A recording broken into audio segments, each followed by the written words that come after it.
Bom dia Brasil, bom dia mundo, eu sou o Thiago e hoje vamos falar sobre a gênese da Marvel e o começo da carreira de Stan Lee. Sem mais delongas, a vinheta, caríssimo editor.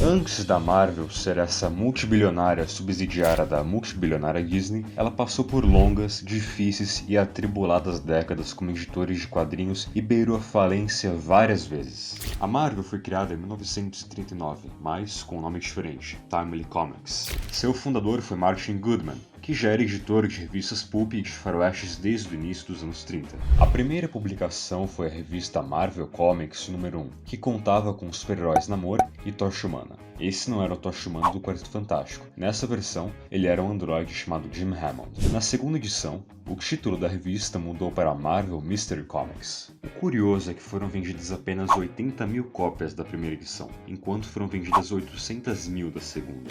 Meses depois de sua fundação, Stanley Martin Lieber foi contratado pela Timely, ganhando $8 por semana. Esse jovem mais tarde ficou conhecido como Stan Lee. Na época, ele não queria ser escritor de gibis, mas sim escrever um tipo de obra conhecida como The Great American Novel. As obras assim chamadas são os grandes clássicos dos Estados Unidos, como por exemplo The Great Gatsby, Moby Dick, A Christmas Carol, ou seja, obras que até hoje são conhecidas como o melhor que a literatura estadunidense tem a oferecer. Um status totalmente oposto ao das histórias em quadrinhos na época. O interessante é como Stan Lee parece não se acordar bem sobre como ele conseguiu o trabalho. Na sua autobiografia, ele disse que foi graças a uma indicação do seu tio que trabalhava na empresa, mas em outro momento, ele disse que viu um anúncio no jornal. Stanley fazia de tudo na Time. Comprava o almoço dos artistas, colocava tinta nos tinteiros, revisava a ortografia. Após apenas uma semana de trabalho, Stan pediu uma promoção ao editor e artista Joe Simon, dizendo que seria merecedor pois, abre aspas, eu já sei de tudo.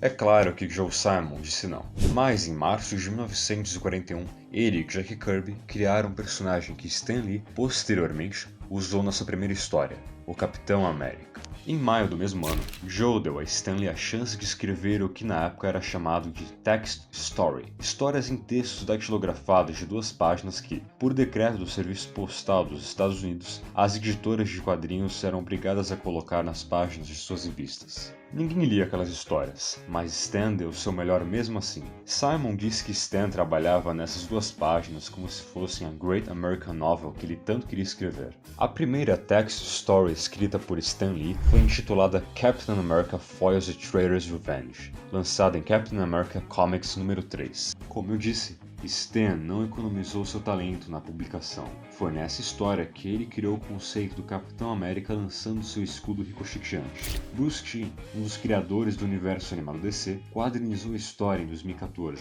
Também foi nessa publicação que Stanley Lieber cunhou seu pseudônimo e assinou pela primeira vez como Stan Lee. Ele decidiu assinar com esse nome, pois como ele mesmo disse, eu senti que um dia estaria escrevendo a Great American Novel e não queria usar meu nome de verdade nesses gibizinhos bobos.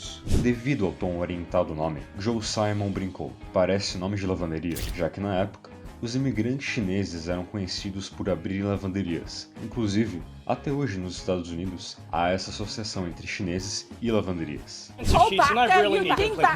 you don't shut your fucking mouth, I will kill you.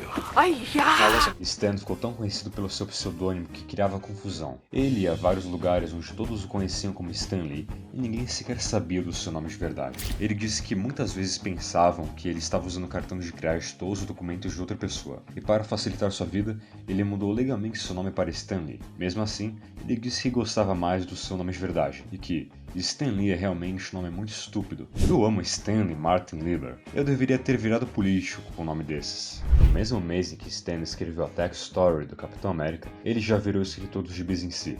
Em agosto de 1941, usando outro pseudônimo, Real Nets, ele co-criou seu primeiro super-herói, Destroyer, em Mystic Comic número 6. Poucos meses depois, Jack Kirby e Joey Simon saíram da empresa e Martin Goodman colocou Stan como editor interino. Em 7 de dezembro de 1941, os japoneses atacaram Pearl Harbor. Assim como muitos depois do ataque, Stan Lee se alistou no exército, em janeiro de 1942. Pouco tempo depois, ele estava em Fort Monmouth, em Nova Jersey, aprendendo a consertar linhas de comunicação. Com um grande número de voluntários incorporando, o exército decidiu que deveriam ser feitos pequenos filmes sobre o treinamento para deixar os recrutas mais cientes de como seriam suas estadias na caserna. Por sorte, a seção responsável pela produção desses filmes, o Signal Corps Photographic Center, ficava no mesmo quartel onde Stan Lee estava.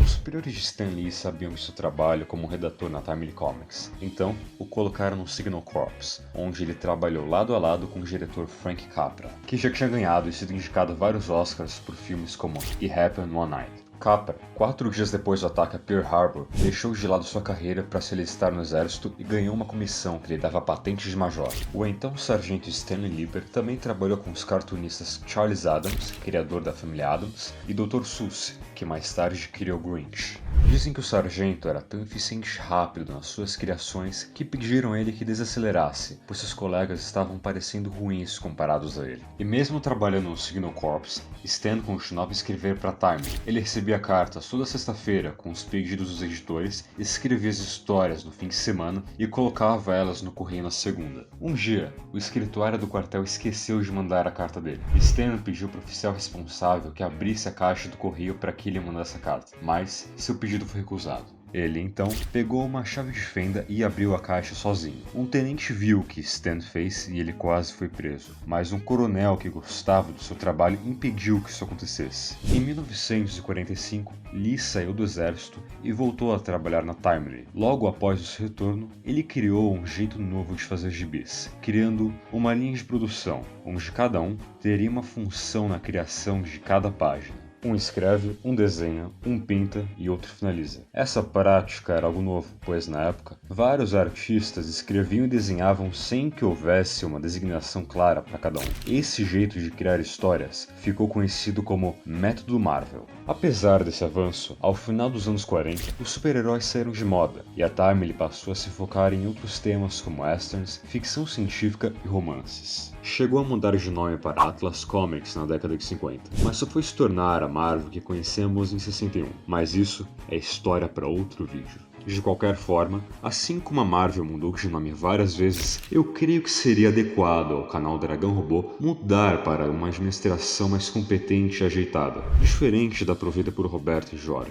Se você compartilha de minha visão, deixe seu like, se inscreva, compartilhe e comente nesse vídeo, para que os dois vejam a grandeza do quadro de curiosidades. DVD Martesio.